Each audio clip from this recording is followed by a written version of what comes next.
నమస్తే. నేను మీ కౌండిన్య. మొత్తానికి మెగా డీఎస్సీపై చెలరేగుతున్నటువంటి ఈ వివాదాన్ని వైసీపీ తారాస్థాయికి చేరవేసింది అనేటువంటి అభిప్రాయానికి రావాల్సి ఉంటుంది. మరీ ముఖ్యంగా కూటమి ప్రభుత్వంపై జనంలో విపరీతంగా వ్యతిరేకత వస్తుందని అర్థంలో YCP party, YCP media, YCP సానుభూతి పరులందరూ కూడా ఈరోజు అనేక రిలే నిరాహార దీక్షలు, అదేవిధంగా ర్యాలీలు, నిరసనలు కూడా వ్యక్తపరుస్తున్నారు. ఈ ర్యాలీల్ని వాళ్ళు ఒక స్పష్టమైన సంకేతంగా చూపిస్తూ మరీ ముఖ్యంగా నారా లోకేష్ ఎట్టి పరిస్థితుల్లోనూ రాజీనామా చేయాల్సినటువంటి అవసరం ఉంది అని వాళ్ళు నొక్కి చెప్తున్నారు. ఒకవైపు చంద్రబాబు పాలనపై అసమ్మతి, వ్యతిరేక ప్రదర్శనలుగానే కాకుండా వైసీపీ చేపట్టిన నిరసనలకు వెల్లువెత్తుతున్నారు జనాలు. సాధారణంగా ఒకే ఒక గంట కార్యక్రమాన్ని చేపట్టాలంటే ఎంతో కసరత్తు చేయాల్సి ఉంటుంది. జనాన్ని కదలనివ్వకుండా ఒక అరరోజు కార్యక్రమాన్ని నిర్వహించడం అంటే చిన్నా చితకా విషయం కాదు. అలాంటిది 3 రోజుల పాటు రిలే నిరాహార దీక్షలు, ఆ తర్వాత 24 గంటల గ్యాప్ తీసుకొని భారీ ర్యాలీలు చేపట్టడం చాలా పెద్ద సంగతి అంటున్నారు. ఈ కార్యక్రమాలన్నీ సూపర్ సక్సెస్ కావడం రాజకీయంగా వైసీపీకి భారీ విజయం దక్కుతుంది అని చెప్తున్నారు. మెగా డిఎస్సి స్పోర్ట్స్ కోటా నియామకాల్లో అక్రమాలపై సిబిఐతో విచారణ జరిపించాలి, అలాగే ఏపీ విద్యాశాఖ మంత్రి నారా లోకేష్ రాజీనామా చేయాలనేటువంటి 2 ప్రధానమైన డిమాండ్లతోటి వైసీపీ పోరాటాన్ని తీవ్రతరం చేయడం జరిగింది. నీట్ యూజీ ప్రశ్నాపత్రం లీక్కు నైతిక బాధ్యత వహిస్తూ కేంద్ర విద్యాశాఖ మంత్రి ధర్మేంద్ర ప్రధాన్ ఇప్పటికే రాజీనామా చేయగా, ఢిల్లీ వేదికగా జంజీ ఉద్యమం చేపట్టి జంజీ విజయం సాధించడం వైసీపీకి ఇప్పుడు పెద్ద స్ఫూర్తిగా నిలిచింది అని చెప్తున్నారు. నిజానికి మెగా డిఎస్సి స్పోర్ట్స్ కోటాలో అక్రమాలు జరిగాయంటూ కొన్ని నెలలుగా వైసీపీ నొత్తు నేరు కొట్టుకుంటూ ఆవేదన వ్యక్తం చేస్తుంది. వివిధ రూపాల్లో ఆ పార్టీ నిరసన కూడా వ్యక్తం చేస్తుంది. అయితే కూటమి ప్రభుత్వం ఇప్పటివరకు పెద్దగా స్పందించినటువంటి దాఖలాలు అయితే లేదు. ఈ నేపథ్యంలోనే పోరాటంలో వైసీపీ దూకుడు పెంచింది. మరీ ముఖ్యంగా మాజీ ముఖ్యమంత్రి వైఎస్ జగన్మోహన్ రెడ్డి ఆదేశాల మేరకు వరుసగా 3 రోజుల పాటు ప్రతి అసెంబ్లీ నియోజకవర్గంలోనూ రిలే నిరాహార దీక్షలు చేపట్టింది. ఆ తర్వాత భారీ ర్యాలీలు కూడా చేపట్టింది. ప్రతి కార్యక్రమంలోనూ జనం వెల్లువలా వస్తున్నాడా అని వైసీపీ శ్రేణుల్లోనే ఆశ్చర్యాన్ని వ్యక్తం చేస్తున్నాయి అంటున్నారు వైసీపీకి చెందినటువంటి నేతలు. మరీ ముఖ్యంగా ప్రతి నియోజకవర్గంలోనూ ర్యాలీలో ఇసుకేస్తే రాలనంత జనం వస్తున్నారు. అదేవిధంగా ఇదంతా కూడా ప్రభుత్వంపై తీవ్రమైనటువంటి వ్యతిరేకకు సంకేతం అని చెప్తుంది వైసీపీ పార్టీ. ప్రభుత్వంపై తీవ్రమైనటువంటి వ్యతిరేకత ఇప్పుడు ప్రతి నియోజకవర్గంలోనూ ప్రతిబింబిస్తుంది. ఇదేదో కేవలం డిఎస్సిలో జరిగిన అక్రమాలకు వ్యతిరేకంగా పెళ్లుబీకిన ఆగ్రహం కాదు. బాబు సర్కారు 2 ఏళ్ల పాలనలో వివిధ వర్గాలు బాధితులుగా మిగిలాయి. బాబు అధికారంలోకి వచ్చి 2 ఏళ్లు దాటి 2 నెలలు పూర్తవుతుంది. ఇంతవరకు కొత్త పింఛన్లు నోచుకోలేదు. ఆంధ్రప్రదేశ్ వ్యాప్తంగా వేలాది మంది కొత్త పింఛన్స్ కోసం అర్హులైన వాళ్ళు ఎదురుచూస్తున్నారు. కానీ ప్రభుత్వం వైపు నుంచి ఎలాంటి సానుకూల స్పందన రావడం లేదు. అలాగే పొగాకు, మిర్చి, మామిడి, ఆక్వా ఇతర పంటల రైతులు గిట్టుబాటు ధరలు లేక అల్లాడిపోతున్నారు. అయినప్పటికీ ప్రభుత్వం మానవత్వంతో వ్యవహరించడం లేదు అన్న ఆగ్రహం రైతుల్లో అంతకంతకు పెరుగుతుంది. మరీ ముఖ్యంగా 18 నుంచి 19 ఏళ్ల మధ్య వయసున్న ప్రతి మహిళకు నెలకు 1500 రూపాయల చొప్పున ఇస్తామన్న హామీ అటకెక్కిపోయింది. కూటమి చేతిలో మోసపోయామన్న ఆవేదన మహిళల్లో ఉంది. ఉద్యోగం లేకపోతే ప్రతి నెల 3000 రూపాయల చొప్పున నిరుద్యోగ భృతి ఇస్తామన్నటువంటి కూటమి రాజకీయ పబ్బం గడుపుకొని అధికారంలోకి వచ్చాక ఆ హామీని మర్చిపోయింది. ఎన్నికలకు ముందు ఇచ్చిన హామీల అమలు ఒక ఎత్తు అయితే, ప్రధానంగా ఎవరి బతుకు వారిని బతకనివని దయనీయమైన పరిస్థితిలో గతంలో ఎప్పుడూ లేని విధంగా నేరు ఉంది అని వైసీపీ పార్టీ ఆరోపిస్తుంది. సామాన్యుల భూముల్ని, వ్యాపారాల్ని అధికార పార్టీ నేతలు లాక్కుంటున్నారు.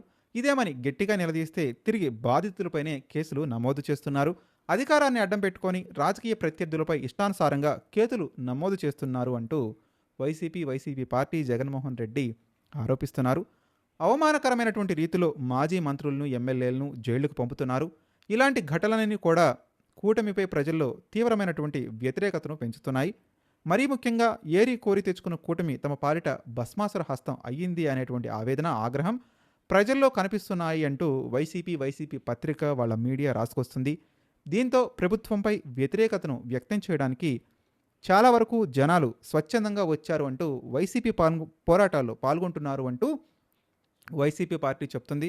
ఇదే వైసీపీ హయాంలో పాలన 4 ఏళ్లు పూర్తయ్యే వరకు ఏ ఒక్క ప్రతిపక్ష నాయకుడు, కార్యకర్త రోడ్డెక్కేటువంటి పరిస్థితి లేదు. కానీ కూటమి ప్రభుత్వం కేవలం 2 ఏళ్ల పాలన పూర్తి చేసుకునేసరికి గతంలో ఏ ప్రభుత్వంపై లేని వ్యతిరేకత జనంలో కనిపిస్తుంది అని వైసీపీ భావిస్తుంది. అదంతా వైసీపీ చేపట్టే ప్రభుత్వ వ్యతిరేక కార్యక్రమాల్లో ప్రతిబింబిస్తుంది అంటూ వైసీపీ చెబుతుంది. వైసీపీ చేపట్టే కార్యక్రమాలకు జనం పోటెత్తుతున్నారు. మరీ ముఖ్యంగా టీడీపీ గుండెల్లో రైళ్లు కూడా పరిగెత్తుతున్నాయి అంటూ వైసీపీ మీడియా రాసుకొస్తుంది. వీళ్ళంతా ఎక్కడి నుంచి వస్తున్నారనేటువంటి ప్రశ్న టీడీపీని వెంటాడుతోంది, వేధిస్తోంది. పాలనలోని తప్పులు సరిదిద్దుకోవడానికి బదులు ఆవేశంలో, ఆగ్రహంలో మరిన్ని చేస్తూ కూటమి ప్రభుత్వం అభాసు పాలవుతుందని, మెడికల్ కాలేజీలను ప్రైవేటుకు అప్పగించొద్దనేది పౌర సమాజం యొక్క అతి ముఖ్యమైనటువంటి డిమాండ్. కానీ ఇది వైసీపీ డిమాండ్గా భావించి చంద్రబాబు సర్కారు మొండిగా ముందుకెళ్ళింది అని, అయితే వైఎస్ జగన్ హెచ్చరికతో టెండర్లలో పాల్గొనేందుకు ఏ ఒక్క మెడికల్ కాలేజీ యాజమాన్యం ముందుకు రాకపోవడంతో ప్రభుత్వానికి తలవంపుగా మారిందని, మరొక వైపు మెడికల్ కాలేజ్ ప్రైవేటీకరణకు వ్యతిరేకంగా వైసీపీ చేపట్టిన ర్యాలీలు ఘన విజయాన్ని సాధించాయి అని, తమ విధానాలపై ప్రజల్లో తీవ్ర వ్యతిరేకతకు సంకేతంగా వైసీపీ కార్యక్రమాల విజయాల్ని కూటమి సర్కారు చూడాల్సి ఉంటుంది అని, అందుకు విరుద్ధంగా ఎదురుదాడి చేయాలని టీడీపీ భావిస్తే ఏరి కోరి మరింత వ్యతిరేకతను పెంచుకున్నట్లే అవుతుంది అని, అధికారాన్ని నిలుపుకోవాలంటే ఇప్పటికైనా కూటమి పాలనా తీరులో మార్పు రావాలి అని, లేదంటే ప్రభుత్వాన్ని దేవుడు కూడా కాపాడలేడని మరీ ముఖ్యంగా టీడీపీ గుర్తుంచుకోవాలని జగన్మోహన్ రెడ్డి ఎక్స్ వేదికగా ఆరోపిస్తున్నారు. ఎందుకంటే ప్రజాస్వామ్య వ్యవస్థలో ప్రజలే దేవుళ్ళు, వాళ్లే ఇప్పుడు తమ పాలన వ్యతిరేకంగా ఊరు వాడ ఏకమైనట్టు ప్రతి చోట రోడ్డెక్కి తమ నిరసన గళాన్ని వినిపిస్తున్నారని, ఇక నిర్ణయం అంతా కూడా కూటమి చేతుల్లోనే ఉందని, ఎట్టి పరిస్థితుల్లో కూడా వచ్చే ఎన్నికల్లో వైసీపీ పార్టీ గెలిచి అధికారాన్ని స్థాపిస్తుందని, మరీ ముఖ్యంగా చంద్రబాబు నాయుడుకి, పవన్ కళ్యాణ్కి, కూటమి ప్రభుత్వానికి డేంజర్ బెల్స్ మొదలయ్యాయని వైసీపీ పార్టీ అదేవిధంగా జగన్మోహన్ రెడ్డి చెప్తున్నారు. కానీ ఇక్కడ మనం గుర్తుంచుకోవాల్సినటువంటి విషయం ఏంటంటే, నిజంగానే వైసీపీ ఒక్క విషయంలో మాత్రం కొంత పురోగతిని సాధించింది అని మనం చెప్పుకోవచ్చు. మరీ ముఖ్యంగా మెగా డిఎస్సి ఇష్యూని వాళ్ళు తీసుకోవడం కరెక్టా కాదా అనేది కాసేపు పక్కన పెడితే, కొంత క్యాడర్ను మాత్రం, లీడర్స్ను మాత్రం యాక్టివ్ చేయడంలో సక్సెస్ అయ్యారు అని వైసీపీకి చెందినటువంటి నేతలే భావిస్తున్నారు. మరి ఈ సక్సెస్ అనేది రాబోయే కాలంలో ఏది పరిణామాలకు దారితీస్తుందో చూడాల్సినటువంటి అవసరం ఉంది. మరొక పక్క నారా లోకేష్ రాష్ట్రాన్ని విడిచి విదేశాలకు వెళ్ళారు అని చెప్పి వైసీపీ మీడియా, మరీ ముఖ్యంగా సాక్షి పత్రిక రాసుకురావడం కూడా గమనార్హం. మరి దీనిపై ఇంతవరకు టీడీపీ కానివ్వండి, కూటమి ప్రభుత్వానికి చెందినటువంటి ఫ్యాక్ట్ చెక్ కమిటీ కూడా పెద్దగా స్పందించిన దాఖలాలు అయితే లేవు.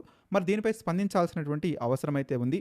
ఎట్టి పరిస్థితుల్లోనూ మంత్రి గారు ఎక్కడికి వెళ్ళారో చెప్పాల్సినటువంటి బాధ్యత, ప్రజలకు స్పష్టంగా వివరించాల్సినటువంటి బాధ్యత అయితే టీడీపీ ప్రభుత్వానికి, టీడీపీ నాయకులకు ఉంటుంది.